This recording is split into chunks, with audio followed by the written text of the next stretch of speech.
understand budget prepaid cancellation fees before you cancel. Hi everyone, I'm here to assist you today. Without any delay, let's jump right in.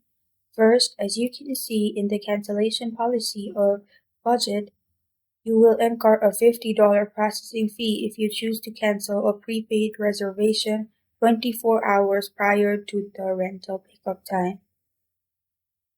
And if you need to cancel, we will refund the full prepaid amount less a $150 processing fee during the 24-hour period prior to the scheduled pickup time. So you will need to cancel before 24 hours of your pickup time.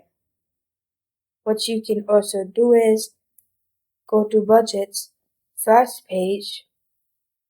You'll find reservation here. Click on View, Modify, Cancel. And then enter your country, last name, and your confirmation rental agreement number. Then press on Find Reservation. After you do that, look for the refund full prepaid amount statement. Then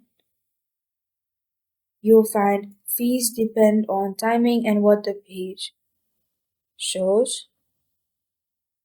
Also, cancellation fees will differ from time to time. And also it differs according to your location as well. And this is how to understand budget prepaid cancellation fees before you cancel. Thank you for joining me today. If this video helps you out, please leave a like and subscribe for more. Got a question or want to suggest a topic, comment below. Thank you for watching.